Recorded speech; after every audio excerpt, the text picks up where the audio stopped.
Dinner and a Book is supported by the Rex and Alice A. Martin Foundation of Elkhart, celebrating the spirit of Alice Martin and her love of good food and good friends.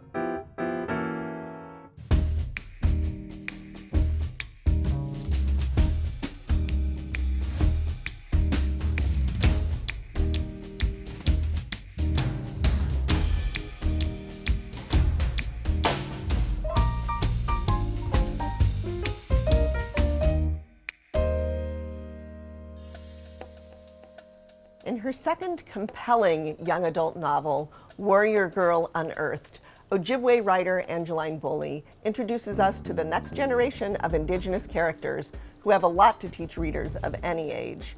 We are invested in the political awakening of a young woman, Perry Firekeeper Birch. Perry's education about missing and murdered indigenous women intersects with learning about the unethical collection and trade of sacred items and ancestral remains. Readers learn alongside with Perry about the Native American Graves Protection and Repatriation Act and other policies that have mostly failed to return to tribes what has long been owed to them. What a treat to have the author herself in the studio today to discuss this dynamic novel and its origins. Welcome, Angeline. Oh, it's such a pleasure to be here. It's a thrill. Yes, So I loved the book. So tell us how you pitched it to your publisher. I pitched it as Indigenous Lara Croft, but instead of Lara Croft Tomb Raider, it was this 16-year-old Ojibwe teen raiding museums and private collections to retrieve ancestral remains and sacred items that do not belong in museums and private collections. So much about. So we're making a feast inspired by the book. Food plays a big role in the book, and it so does. I'm going to pass this over to you for your pan. And let's talk about what we're making. So, what dishes will you be preparing? I am making venison roast with wild rice, and then for dessert, a creme brulee, maple creme brulee. So you will be a firekeeper. I have the blowtorch to prove it. Yes, yes. Great. And I'll be making Three Sisters inspired kind of vegetable medley and a salad with wild blueberries and some nuts and cranberries and crunch. So tell us what you're getting started with here. Sure. So I'm going to start first, introduce you to the wild rice. So what I did, every time I speak in a Native community, especially around the Great Lakes, they gift me with wonderful gifts. And I usually get gifted wild rice and maple syrup from their community. It's such an honor. But for you, I'm showing something I bought at my local grocery store, and it's just a little bit of wild rice that you can get. So you don't have to be a famous author to You don't have to get gifted it, but I'm telling you, the gifted wild rice tastes better. Oh, always. I'm sure. Okay. That's wonderful. And then I'm all about, if I can take a shortcut, I'll take a shortcut. And my shortcut is, so with wild rice, just remember 2 cups, 2 hours. So for this little bit. Oh my goodness. I do 1 can of the French onion soup and a can of either the golden mushroom or beef consomme. You could also do a cup of chicken stock or vegetable stock. You can very easily convert this to a vegan recipe. For sure. Yes. And you can even just smell how flavorful it is. And you put some vegetables in there too. Yes, I did. So, and I go to the grocery store, the part where they already do most of the slicing for you. And so what I did is I add just a little bit of carrot, a little bit of celery, a little bit of green onion. And that's what I did with this. I put it in a crock pot. So just remember, 2 cups, 2 hours. I will remember that. With this little bit of wild rice. This is 4 ounces of wild rice. And enough 2 to cups, 2 hours. Okay, enough to make a nice side dish. Oh, yeah, definitely. This is definitely enough for 4 to 6 people, generous servings. Looks beautiful. And I'm just getting started here, the base of the Three Sisters with some little, almost mirepoix, little, onion and celery to get this started. So, Oh, that looks good.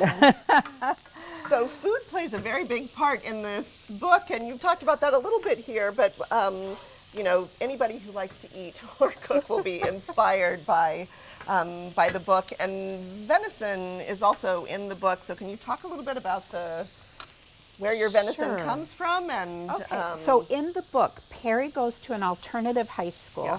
and she gets 1 day a week where she's independent study. So she can hunt with her dad or go fishing, do any subsistence, hunting, fishing, gathering. And so I have some venison, which I have a great venison connection that I will never speak of. we tried to get it out of her. No, I am protective of that. So this is what the venison tenderloin looks like. And then what I did is I had researched best ways of cooking venison online. Oh, yes, yeah. And I found 3 different marinades. And one was to marinate the tenderloins with Coca-Cola. One was to marinate it with red wine.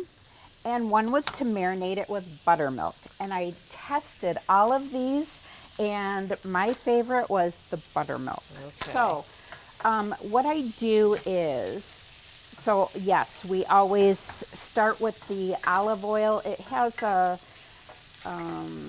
higher smoke rate, burn rate than others. If you just try to cook with pure butter, you're going to get a burning mess. So I like to start with the olive oil, add in some real butter, and then, now, honestly, I just poured buttermilk into a plastic baggie Yes, with, yeah. You got it marinating there. So while you're about to put that in, can you introduce us to Perry, who does this very compelling character, and maybe how she came to mind for you? Oh my gosh. So I was working on my first book, Firekeeper's Daughter, and my agent said, what other books do you have to pitch? Because when we go to, book auction, hopefully, we're going to want to pitch more than one book. And each of these venison slices are about 3 ounces each. Okay. And she said, what else do you have? And I was like, I have nothing. I've worked on Firekeeper's Daughter, my debut, for 36 years. And then the character of Perry just popped into my head. That just sounds like a dream. You know what? She popped into my head. I was out for a Sunday walk. This character's voice booms in my head. I stole everything they think I did, and even stuff they don't know about yet. And I thought, who is this person? Made my hair stand up. Yeah. Ran into the nearest business. It was in Alexandria, Virginia, where I was living at the time. And I ran up to the bar and I said, can I have a piece of paper, a pen, and a Chardonnay? And I just now wrote. You know how novels are born. I wrote this stream of consciousness of this 16-year-old girl sitting in a police station, covered in blood, and she's thinking, how did it come to this? Yeah. So, okay, now with this, you want a decent heat level, because really you want to sear it, and you want the buttery goodness to just get all into it. Oh, it's nice and brown. Oh, yeah, definitely. It smells very, very good. Yes. And this Three Sisters accompaniment has corn and squash and beans, pinto beans, probably adaptable to different kinds of beans and squash, and pumpkin plays a formative role in the first part of the book, oh my does it gosh, not? It sure does, yes. So what Perry, as she's starting to learn about wrongs that have been done, she sees some seeds. That's her first heist. Yes. So, okay, this 16-year-old girl is doing these heists, and of course, none of her heists go the way that she planned. Oh, she's so appealing. I know. She's so, like, impulsive and well-intentioned. Yes, but yeah. Yeah, she swipes some heirloom seeds that she finds in a basket in a professor's office. She steals them or reclaims them yes. and plants them. And then she just, I just love how her awakening to that activist, this isn't right, I'm going to do what it takes to get these back. Yes, yeah. And we're totally hooked. So we're going to take a little break here and go to some images and materials from Angeline Boulley's wonderful website, which we'll hope you will check out. We'll be right back.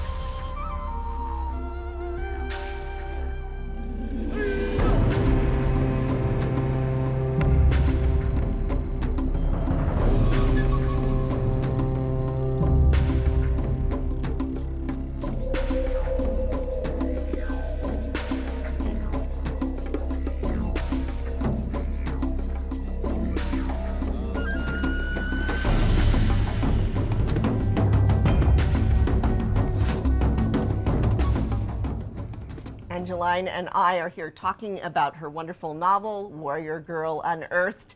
And what are you making in this segment, which already looks so delicious? I am making a maple creme brulee, which is the best dessert I've ever had in my life. And again, I am not a professional, so I take shortcuts where necessary. Yeah. So I'm starting out. Normally the recipe calls for 2 cups of a heavy cream. I'm doing 1.5, and of course a touch of butter because everything is better with butter. And then when I do speaking engagements in Native communities, a lot of times, especially around the Great Lakes, they will gift me maple syrup from their own sugar bush, along with wild rice. And so this, you know, sometimes the maple syrup run is very runny, and that's the perfect one. And really dark. So this is, if you like the really intensive flavor, that dark grade syrup. So I'm is replacing really 1/2 cup of the heavy cream with a half a cup of the maple syrup. Okay, marvelous. And then I think Perry would approve. She would. She would. All right, and I'm putting together a pretty simple salad that features indigenous ingredients with some greens and some pecans and fresh blueberries and dried cranberries and a little balsamic honey dressing. So I've got an easier task than you do. But there it is, it's on its way. So yes. Can you talk a little bit about your decision, which is so compelling for the reader, to include indigenous language, so Anishinaabe, Moan, in the book, and you know, your decision and the challenges? It works so well. Sure. So Perry is fluent in Ojibwe, and so she has conversations with other people in Ojibwe. And so I just wanted the language to feel organic to the story, and that you didn't necessarily, you don't need to be fluent in Ojibwe to understand the language that's in the book. And so I always feel like if I do my job as an author, the reader will not feel left behind. Yeah. But I do recommend my audiobook too, if you just love to hear that language, because it is so beautiful. It has really such a flowery cadence to it. I highly recommend the audio. Yeah, what a beautiful way to put it. And it works organically in the novel because so many of the even Native peoples are learning or relearning the language. So there's all these opportunities for people to hear a phrase and then to have somebody repeat it, so that you do really just zhuzh the reader along, and we learn some phrases that we can use. Exactly. And because of the impact of the boarding schools, and so many, you know, there were 2 generations of Native peoples who were taken from their communities as children and stayed in boarding schools until they were in their late teens. Yeah. And when they returned to their communities, they had no knowledge of the language By or design. by design. Yeah. Yeah, the boarding schools, they would be, haircut and beaten if they spoke the language, so it was very traumatic. Yeah. And so the reclaiming of Ojibwe language and other native languages is just so important in my community. My father grew up, he was raised by his great-grandmother, and she only spoke the language. Oh my goodness. So growing up, that's what he learned. And so when I was working on the language for the book, my dad spells everything phonetically. Yeah. Because if you learn it just by spoken, that's how you spell things, is phonetically. Well, I worked with a professor at University of Wisconsin, Okay. Milwaukee, and she said if I used the double vowel system, which is more of a consistent way for language spelling and pronunciation, that my books could be used as a supplemental text Oh, how in wonderful. Ojibwe language courses. Okay. Oh. So I made that decision to follow the double vowel system, but I'll tell you, my dad is still salty that I didn't use the the phonetic Yeah. spelling. So, for And- example, the word miigwech, which Miigwech. means thank you, has the double I in there. The double I yeah. in there, whereas Yeah. my dad just does M-E-G, Yeah. miigwech.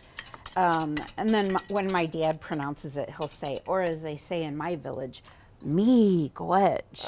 So when my editor and agent went to Sugar Island for our annual Sugar Island powwow, they met my dad. My dad's like, hey, I'm a wise old elder. I'll tell you everything I know, and what I don't know, I'll make up. And they just What a- adored him. Yes. That's great. And I'm just mixing up here a really super simple dressing, which has a little bit of water in it, but otherwise balsamic vinegar and olive oil and honey, which I had to warm up to wake up a little bit, and a little bit of salt and pepper. And this is, oh my gosh, what a beautiful color. Oh, we've got a it's beautiful, thickening. we brought it to boil, and now we're just constantly whisking. But it looks like it's already really thickening. That's It's lovely. doing really That is well. lovely. If you'd like, I can just read one little part. Oh, please, yes. Okay. I'll double task here. My tribe teaches us to think 7 generations ahead when we make decisions.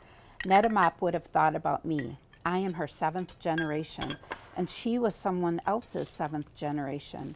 Our Anishinaabe teachings are not abstract concepts or folklore. My ancestors had names, and they lived through good times and bad. They dreamt of me, and I dream of them. Aho. I love that passage. So that's Perry introducing herself, Herself. to the A other. group, yes, a group of community Interns, right, members, and- other interns, and professors from a college that has a collection that includes ancestors from her community that they have been very reluctant to return. So this is. Let's talk a little bit about the driving narrative of the plot, and we will not reveal the ending, but I got to tell you, I stayed up late. You are a very strong finisher.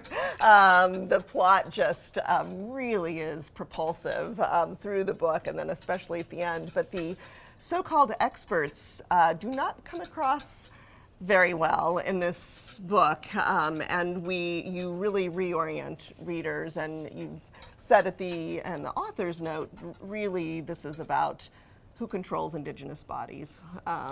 Yes, Who has past the and right present. to, yes, yeah. So what are some of the, these college experts, the so-called experts, the collectors, what is the nature of what Perry discovers about the treatment of sacred? She discovers that anthropologists and archaeologists view a shard of pottery in the same way that they would view a bone from from an ancestor. They see no difference, and they view it as an artifact. Yeah. And to her, these are ancestors that were. They were not taken with consent. Right. There were grave robbers that would wait until the family had left the grave site. in order to, grotesque. yeah, definitely. And so her outrage is certainly understandable.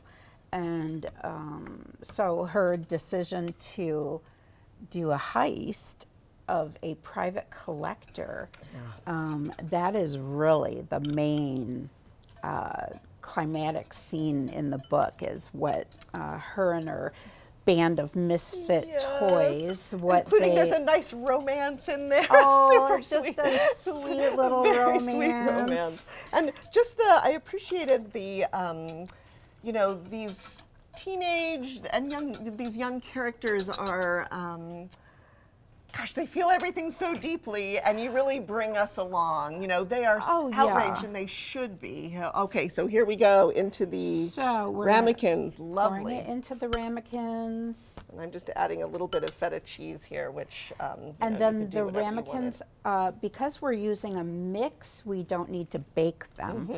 They actually go into the fridge, and they're chilled for about at least 2 hours, preferably more. Okay, and then the fun. there will be a pièce de résistance at the end here. Yes. So maybe you could say just a little bit about the sense of place. This takes place in Sugar Island, a place that you know well. Yes, Zisabaka Minising. That's what we call Sugar Island. And you know, we tap maple trees, we make our own syrup.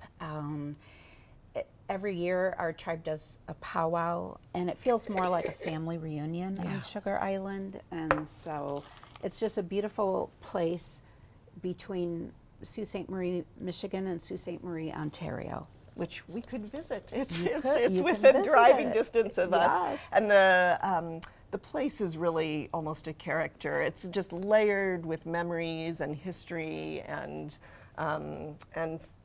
sacred histories that really speak to all of us. So we're going to take a little break while the custard chills, and you'll see some images of the Sugar Island Ferry, which plays a major role, and also hear a little bit of the Ojibwe language from the audiobook. We'll be right back. I resist temptation to take other items, though I swear they are calling out to me. Daga, Wiji Ishin, Niwan Ishin. Please help me. I am lost. I stick with my original plan to reclaim only those baskets signed with Sugar Island family names I recognize. If I try to take anything else, I will not stop. I sing to those I am leaving behind. Nimine Wezi, I am sorry. Nida Ta'a Dendum. I am overwhelmed by the task. Crying, I take 2 brown paper bags and disappear into the woods. Angeline is going to do the finishing touch on the creme brulee. After your creme brulee has set, you get out your trusty blowtorch, and ideally you use maple sugar. Right here I'm just using a granulated, but we get a nice, beautiful little brown coat on it. You can finish it up at home. Yes. Now, if you are not of the creme brulee, there is this beautiful maple buttercream cookie available online from Cheryl's Cookies. Gorgeous. So these award-winning books, New York Times best-selling books, are so riveting. We learn a lot. You also offer us some resources at the back of the book, right? I sure do, to learn more about the Native American Graves Protection and Repatriation Act, which is called NAGPRA. Lots of resources for you to learn more about it. So wonderful for book groups. This is pitched as older, young adult fiction, but really readers of any age. Adult crossover. Oh, adult crossover, Definitely. That's the term. My website and my publisher Macmillan, their website, they have book club discussion guides. And you could make a feast inspired by the book. So tell us about the other dish that you've made here. Okay, venison atop of a wild rice with carrots and celery. Awesome. It just smells fantastic. And I've made a Three Sisters vegetable medley and a salad with some fresh blueberries. So I do think any book group would just eat this book right up. And you're working on another book right now, yes? I'm working on my 3rd book in this series, and it takes place between the first book and the second book everything can be read out of order. Yeah, so- And so, yeah, it's actually more of a sequel to Firekeeper's Daughter. You kind of see what happened and where people ended up in the second book. And do we get to see Perry again? Yes. Okay. Yes. I'm very attached to that character. And Donis, I mean, some of the Donis, characters from yes. Firekeeper's Daughter will come back. So the multi-generations of characters that you introduce us to are also built on so many other characters. We've got a local to Michigan wine. A Chambourchin from, from Mahan Winery in Baroda. Beautiful. Smells fantastic. Thank you so much for coming on the Cheers. show. What a delight. Miigwech. Cheers to you. Miigwech. My pleasure. To all of you for joining us as well. We will see you next time on Dinner and a Book.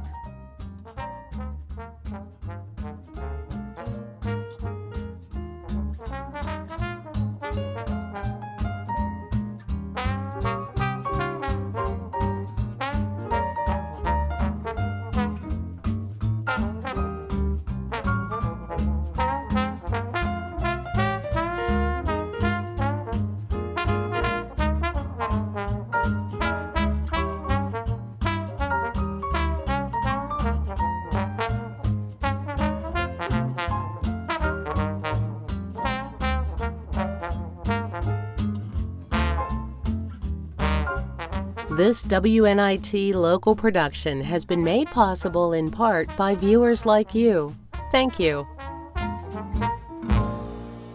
Dinner and a Book is supported by the Rex and Alice A. Martin Foundation of Elkhart, celebrating the spirit of Alice Martin and her love of good food and good friends.